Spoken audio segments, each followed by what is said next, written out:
South India shopping mall, the wedding మంత్ర, సరికొత్త wedding collection, south India shopping mall.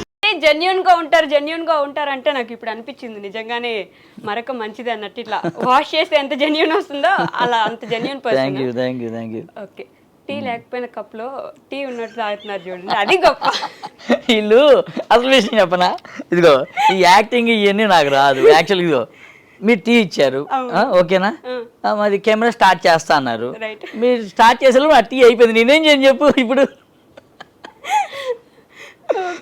నువ్వేమన్నావు, సరే కాసేపు అట్లా తాగుతుండండి కెమెరా ముందు అన్నా, అదే చేస్తున్నా నేను. ఇందులో టీ కూడా లేదండి నిజంగా. ఇట్లా బుక్ చేసావు నన్ను ఫస్ట్ ఫ్రేమ్ లోనే. ఫన్నీ సైడ్ అంటే తెలియాలి కదండి మీ జెన్యూనిటీ. పాపం మా వాళ్ళకి ఆటోమేటిక్ గా తెలిసిపోతుంది, టీ లేకుండా పాపం నటిస్తున్నారు దిలీప్ గారు అని వాళ్ళే అడుగుతారు, మనమే చెప్పేస్తే అయిపోద్ది కదా. ఎందుకంటే ఉన్నది చెప్పడం, ఉన్నట్టు చెప్పడం ఈజీ మనకి, రైట్. నటించడం అనేది చాలా కష్టం. ఎందుకంటే ఇప్పుడు ఒకసారి ఒకరికి ఒక స్టోరీ చెప్పామనుకో, ఇంకో స్టోరీ చెప్పాలి, ఎన్ని స్టోరీలన్నీ ఎత్తుకొస్తాం మనం. అందుకే ఉన్నది చెప్పామనుకో ఇంకా ఏదోటి అయింది అంతే నా ఉద్దేశం. అందుకే ఉన్నది చెప్తాను, జెన్యూన్ గా చెప్తా, జరిగింది చెప్తా అంతే. అలవైకుంఠపురం సినిమాలో అనుకుంటా నిజం చెప్తే మనకే రిలీఫ్ ఉంటది నాన్న, పక్కనోడికి టెన్షన్ ఉంటది. ఎగ్జాక్ట్లీ అదే అనుకో కాన్సెప్ట్, అదే కాన్సెప్ట్ అంతే మాట్లాడాలి. కానీ దిలీప్ గారు మిస్ అమ్మ అనుకునే పెట్టినట్టున్నారుగా, అందుకే ఇంత సక్సెస్ అవుతుందంటారా అసలు? మేబీ కాకపోతే పెట్టినప్పుడు అయితే నేను అలా ఆలోచించలేదు, కానీ మేబీ ఇప్పుడు నువ్వు అన్నట్టుగా అమ్మ అనే పేరు అందులో ఉంది కాబట్టి ఇంత సక్సెస్ అయిందేమో అయి ఉండొచ్చు మేబీ. కానీ పెట్టినప్పుడు మాత్రం నేను మిస్ అమ్మ అంటే it's related to ladies, miss అమ్మ, and it's taken from Savitri గారు యాక్ట్రెస్ ఉన్నారు కదా, ఆ మూవీ నేమ్తో అలా తీసుకొని లేడీస్ కి కూడా చాలా కనెక్టివిటీగా ఉండిద్ది ఈ నేమ్ అన్నట్టుగా అట్లా ఆలోచించి పెట్టాను. ఓకే, బిజినెస్ లో లీడ్ అవ్వాలంటే ఆల్మోస్ట్ చాలా మంది ఫెయిల్ అవుతుంటారు. ఓకే, వాళ్ళని పక్కన పెడితే లీడ్ అయ్యే వాళ్ళు వెంటనే మంచి బ్రాంచెస్ ఓపెన్ చేస్తుండే వాళ్ళ సక్సెస్ ఏంటంటే మార్కెటింగ్ అని చెప్తాను నేనైతే. మిమ్మల్ని చూస్తే లిటరల్లీ మార్కెటింగ్ 100% అదేనా? అఫ్ కోర్స్ 100% మార్కెటింగ్ కావాలి, కానీ ఒక్కటి చూడు, మార్కెటింగ్ ఎంత చేసుకున్నా ప్రోడక్ట్లో ఆ స్టోర్లో దమ్ము లేకపోతే ఎవరు కూడా ఎంటర్టైన్ చేయరు. ఇప్పుడు ఐఫోన్ కూడా మనకి అడ్వర్టైజింగ్ చేస్తుంటాడు, నిజంగా ఆ ప్రోడక్ట్లో విషయం లేకపోతే ఎవడని కొంటాడా, వాడతాడా? ఇప్పుడు ఐఫోన్ అంటే ఎంత పిచ్చి జనాలకి, అప్పులు చేసి కొంటున్న వాళ్ళు ఉన్నారు, కిడ్నీలు అమ్మి కొంటున్న వాళ్ళు ఉన్నారు. ఐఫోన్ అంటే అదొక క్రేజ్ లాగా అయిపోయింది, కానీ ఆ ప్రోడక్ట్లో నిజంగా విషయం ఉంది కాబట్టి అనమాట. సో అడ్వర్టైజింగ్ మార్కెటింగ్ ఎంత చేసినా సరే నిజంగా అక్కడ విషయం ఉండకపోతే జనాలు ఆదరించరు. ఏదున్నా సరే విషయం ఉండాలంటారు, విషయం 100% ఉండాలి. సో ఇప్పుడు విషయం గురించి మాట్లాడుకుందాం మనం. మీరన్న విషయం గురించి నేను ఈ మధ్య ఒక వీడియో చూసాను మీ గురించి.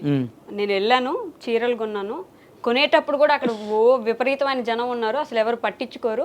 ఆ శారీస్ తీసుకొచ్చాను 14,000 18,000 ఎంతో పెట్టి కొన్నాను, తీసుకొచ్చాను, పాడైపోయినాయి. సో ఒక వీడియో వచ్చింది, మీరు దానికి ఒక ఆన్సర్ గా ఒక వీడియో చేశారు. మీ వీడియో కింద కామెంట్స్ చదువుతాను నేను, మీ వీడియో కింద పాజిటివ్ కామెంట్స్ అనుకోండి మీరు దాన్ని, మీ వీడియో కింద నెగిటివ్ కామెంట్స్ చదువుతాను నేను.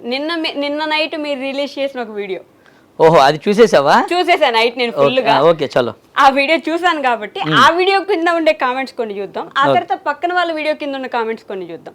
అంటే ఒక మనిషి మాట్లాడితే ఓకే వాళ్ళకి ఏదో అనిపించింది, చీరల్లో కొన్ని దగ్గర ఉంటాయి కాబట్టి మాట్లాడారు అనుకోవచ్చు. 100 మంది మాట్లాడుతుంటే ఏదో ఒక పాయింట్ ఉన్నట్టే. సో 100 మంది కామెంట్లు ఒక 10 కామెంట్లైనా చూద్దాం మనం ఇప్పుడు. ఓకే, మీ వీడియో మొత్తం చూసా అండి, ఇది నిన్న నైట్ మీరు పెట్టిన వీడియోకి ఫుల్ లెంత్ వీడియో. ఓకేనా, మీ వీడియో మొత్తం చూసా అండి, జెన్యూన్ అనిపించాయి మీ మాటలు. నేను ఎప్పటి నుండో మీ ఛానల్ ఫాలో అవుతున్నా, ఆన్లైన్లో 3 శారీస్ కూడా తీసుకున్నా, బాగున్నాయి. కానీ మా ఫ్రెండ్స్ అండ్ రిలేటివ్స్ మిస్ అమ్మకి షాపింగ్కి వెళ్దాము అని నేను అనగానే వద్దు అక్కడ వేస్ట్ పబ్లిసిటీ తప్ప ఏం ఉండదు అని అన్నారు. నిజమో కాదో తెలుసుకుందామని విజయవాడ బ్రాంచ్ ఓపెన్ చేసిన 4 days తర్వాత ఒక సండే వెళ్ళాను, కానీ అసలు విపరీతమైన జనం. నా మాట విని ఒక్క వర్కర్ కూడా శారీస్ చూపించేంత ఖాళీ లేరు, వర్కర్స్ నుండి సరైన రెస్పాన్స్ లేదు. ఇంకా నేను ఫీల్ అయ్యి ఇంటికి వెళ్ళిపోయాను, ఇంకెప్పుడైనా వెళ్దాంలే అని. బట్ అందరూ వేస్ట్ అని చెప్పడంతో ఇంకెప్పుడు ఆ షాప్కి వెళ్ళలేదు. కానీ నాకు తెలిసిన వాళ్ళు అలా మిస్ అమ్మ వేస్ట్ అని చెప్పినప్పుడల్లా నిజం కాదేమో అనిపించేది, నాకెందుకు వాళ్ళు చెప్పింది కరెక్ట్ కాదేమో అని అనిపిస్తుంది. దిలీప్ గారు, మీరు ఈ మెసేజ్ చూస్తే రెస్పాండ్ అవుతారని, పరిష్కారం చెప్తారని అనుకుంటున్నా. మిస్సమ్మ మాది కాదు మనది. ఈ fan of Missamma near Gannavaram airport. Okay, super. So first of all message చేసిన ఆమెకి చాలా చాలా థ్యాంక్స్ ఫర్ అండర్స్టాండింగ్ మీ. యాక్చువల్గా ఇప్పుడు ఆమె అడిగిన క్వశ్చన్స్ అన్నిటికీ కూడా నేను వీడియోలో ఆన్సర్ చెప్పేశాను. రైట్. బట్ ఇంటర్వ్యూలో ఇప్పుడు నీకోసం మన వాళ్ళందరి కోసం చెప్తాను మళ్ళీ కూడా. ఇప్పుడు ప్రతి స్టోర్లో కూడా రష్ ఉంటుంది మా దాంట్లో. కరెక్ట్. ఇంత రష్ ఉంటుంది అంటే దాని మీనింగ్ ఏంటి? అంత జెన్యున్ ఉంది అక్కడ, ఆ ట్రస్ట్ ఉంది, ఆ క్వాలిటీ ఉంది, ఆ క్వాలిటీ తగ్గ ప్రైజింగ్ కానీ పెడుతున్నాం మేము. శారీస్ కూడా కరెక్ట్గా ఉంటాయి అని చెప్పి. ఈ కలర్ పోవటము, డ్యామేజ్లు రావటం అనేది ఎక్కడైనా సర్వసాధారణం. నేను మా వీడియోలో కూడా అడిగాను, మీరు చిన్నప్పటి నుంచి కొనుక్కున్న ఎన్నో ఉంటాయి, ఇప్పుడు నాది ఇది ఉంది, ఇలాంటిదే నేను ఇంకోటి కొన్నాను, కలర్ పోయింది. మీరు ఎన్నో కొని ఉంటారు, పోయి ఉండొచ్చు కదా, పోతాయి, కామన్ అది. అది మనుషులకే గ్యారంటీ లేవు ఈ రోజుల్లో. మనుషులకి మనం లక్షలు కట్టి హాస్పిటల్లో జాయిన్ చేస్తే బతికొస్తారు లేదో చివరిదాకా తెలియట్లా. అలాంటిది ఇప్పుడు వీటన్నిటికీ గ్యారంటీ ఇవ్వమంటే నేను కూడా నా చేతుల్లో లేనిది అది. ఎందుకంటే నేను తయారు చేయట్లే. ఫస్ట్ పాయింట్, తయారు చేస్తుంది వేరే వాళ్ళు, నేను తెచ్చుకుంటాను. వాళ్ళు నా ఒక్కరి కోసం తయారు చేయరు, వాళ్ళు ఒక వేల చీరలు తయారు చేస్తారు. ఇందులో ఒకటో రెండో పోవచ్చు.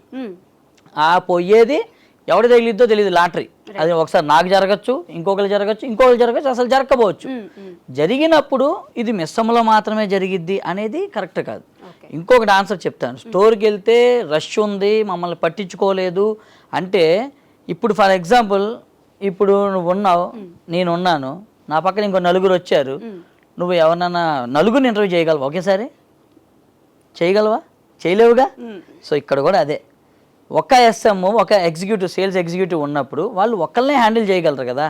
కస్టమర్స్ ఏంటంటే ఇక్కడ మనం ఇస్తామా మనది అన్న ఒక ఇదితో ట్రస్ట్తో అంతమంది వస్తున్నప్పుడు ఒకేసారి, నేను ఇప్పుడు బిజినెస్ అన్నప్పుడు అప్ అండ్ డౌన్స్ ఉంటాయి. ఒకరోజు రష్ ఉండేది ఫుల్గా, ఒకరోజు కొంచెం స్లోగా ఉండొచ్చు, ఒకరోజు ఖాళీగా కూడా ఉండొచ్చు.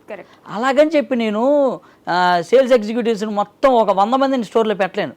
ఆ సైజ్ ఆఫ్ ది స్టోర్ ఎంత, దానికి ఎంతమందిని పెట్టాలి, ఎన్ని కేటగిరీస్ ఉన్నాయి శారీస్, ఇవన్నీ క్యాలిక్యులేషన్స్ ఉంటాయి బ్యాక్ ఎండ్లో, నేను చేసుకుంటా ఇవన్నీ.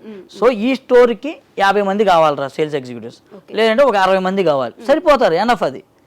సో వాళ్ళు వెళ్ళినప్పుడు హ్యూజ్ రష్ ఉన్నప్పుడు, నేను చాలాసార్లు వీడియోలో కూడా చెప్తాను, మా దాంట్లో మనదండి ఇది స్టోరు, మనం ఇస్తామా, మీరు చూసేసుకోండి, మీకు ఎదుగుంటుంది మీరు చూసేసుకోండి, మా వాళ్ళు బిల్లింగ్ వేస్తారు కావాలంటే అని నేనే చెప్తాను. కానీ ఈ కామెంట్ మీరు కూడా చాలా దగ్గర గమనించుంటారు, చాలా రష్ ఉంటుందండి, మమ్మల్ని పట్టించుకునే సేల్స్ మెన్ లేరు అసలు అని. పట్టించుకుంటారండి, అసలు పట్టించుకోండి ఎందుకు ఉంటారండి చెప్పండి.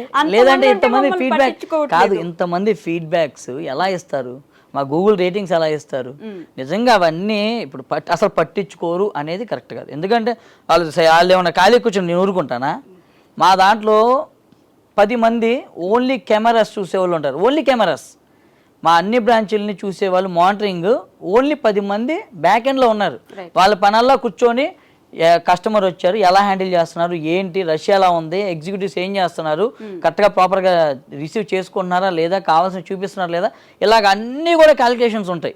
మరి 10 మందిని నేను కెమెరాస్ ఓన్లీ చూడటానికి పెట్టాను అంటే నేను ఎంత సర్వీస్ ఇవ్వాలి అన్న ఉద్దేశంతో పెట్టుంటాను చెప్పండి. 10 మంది నేను శాలరీలు కట్టద్దు వాళ్ళందరికీ నెల తిరిగేటప్పటికి. సో ఇన్ని ఉంటాయి అన్నమాట. సో ఇక్కడ బురద వేయటం చాలా ఈజీ. ఏముంది ఈ రోజుల్లో, సబ్స్క్రైబర్స్ కూడా అవసరం ఛానల్కి. 500-600 మంది ఉన్నా వెళ్ళి వీడియో ఒకరి మీద ఇలాగా స్టోన్ వేసేస్తే అది చూసే వాళ్ళు ఎక్కువైపోయారు, నెగిటివిటీ ఎక్కువైపోయింది మార్కెట్లో. ఏమవుతుందంటే ఇది షేర్ చేయటం ఆనందం, నెగిటివ్ వీడియోని షేర్ చేయటం, దానికి లైక్ కొట్టడం, దానికి కామెంట్ పెట్టడం చాలా చాలా హ్యాపీగా ఇస్తాను అందరికీ కూడా. అదే ఒక పాజిటివ్ వీడియోకి రావట్లే. ఓకే, కానీ అంటే ఇప్పుడు ఒక నెగిటివ్ వీడియో పెట్టారనుకోండి, దాని కింద మీకు పాజిటివ్గా ఉండే వాళ్ళు కూడా కామెంట్స్ ఉంటారు. ఒకటే నెగిటివ్ వీడియో పెట్టిన మనిషికి ఒకరే ఇబ్బంది పడుంటే ఆ 100 కామెంట్లు నెగిటివ్గా పెట్టిన వాళ్ళు ఇబ్బంది పడలేదంటారా?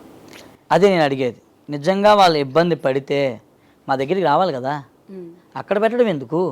నేను న్యాయం చేసావు, నేను ఉన్నా కదా, మా స్టోర్స్ ఉన్నాయి కదా ఓపెన్గా, మీరు వెళ్ళండి. నిజంగా మీకు జరిగింది అనుకోండి, మీరు వెళ్ళండి. చెయ్యకపోతే కదా మీరు అడగాల్సింది నన్ను. అంతమంది కామెంట్స్, డెఫినెట్గా అందులో 80% ఫేక్ కామెంట్స్. నేను అంటే పడని వాళ్ళు, మేబీ సేమ్ బిజినెస్లో ఉన్న వాళ్ళు కూడా అయ్యి ఉండొచ్చు డెఫినెట్గా. ఎందుకు అంటే నేను ఇంత ఓపెన్గా ఎంత ఛాలెంజింగ్ ఎందుకు చెప్తున్నానంటే, అది నిజమైతే కనుక అంతమంది మా వీడియోస్లో కామెంట్స్ పెట్టాలి కదా. నేను ఈ రోజుకి స్టిల్ ఈ రోజుకి కూడా ఏ ఒక్క రోజు కామెంట్స్ ఆపను. ఎందుకు చేస్తారా? డిలీట్ కూడా చేయం, డిలీటెడ్ కూడా ఉండదు 80%. అసలు మీకు కామెంట్స్ మీకు తెలీదు, ఆ కామెంట్స్ వస్తూనే ఉంటాయి. నేను చూడను, ఎక్కువ చూడను. ఇప్పుడు ఇందాక చెప్పావు నువ్వు కామెంట్స్, నేను నైట్ చూశాను వీడియో, నేను మార్నింగ్ లేచి ఇప్పుడు దాకా చూడలే నేను వీడియో. అసలు వీడియో ఏమైంది, ఎన్ని కామెంట్స్ వచ్చినాయి, నేనేం చూడలే ఇప్పుడు దాకా. స్ట్రైట్ అయిపోయి ఇక్కడికే వచ్చాను.